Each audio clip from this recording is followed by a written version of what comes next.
அதையும் எடுத்துக்கோங்க. என்னம்மா செம்மடி. அப்பா, அந்த புது கார் சாவிங்க அதுவும் அந்த தட்டுல தான் இருக்கு. அட, எதுக்கு ஒண்ணு சொல்லிக்கிட்டு இங்க இருக்கிற எல்லா சீருமே எனக்கு கொண்டு வந்தது தானே. ஆமாமா. அது எல்லாம் நம்ம வீட்டுக்கு எடுத்துட்டு போங்க. ஒரு தேங்காய் மூடி கூட இந்த வீட்டுல இருக்க கூடாது. எதுக்கு எல்லாத்தையும் எடுத்துட்டு போக சொல்ற? அதெல்லாம் என் புள்ளைய கல்யாணம் பண்றதுக்காக கொடுத்த சீரு. காரு 200 பவுன் நகை எல்லாம் வாங்கி தரேன்னு சொல்லி தானே உங்க அப்பா கொண்டு வந்திருக்காரு. அப்புறம் எதுக்கு எல்லாத்தையும் எடுத்துட்டு போக சொல்ற? உலகத்துல எல்லாருமே லேட்டஸ்ட் ட்ரெண்ட்னு ஒன்னு ஃபாலோ பண்ணுவாங்கல்ல, அந்த மாதிரி இன்னைக்கு நான் அப்படி ஒண்ணு பாக்கல.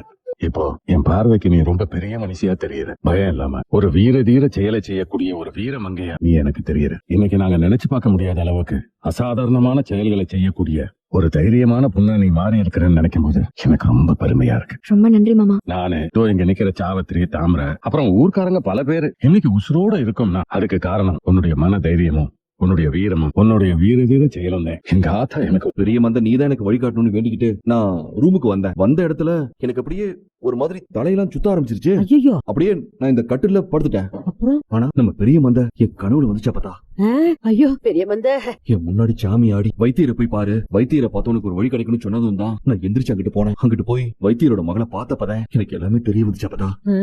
உடனே நான் உங்களை இங்க கூட்டிட்டு வந்தேன். ஐயா, எந்த சூழ்நிலையிலயும் யாரு கைவிட்டாலும் கொலசாமி கைவிடாதுன்னு சொல்லுவாங்கல்ல, அதுக்கு முன்னுதாரணம் தாயா இது. பெரிய மந்த ஐயா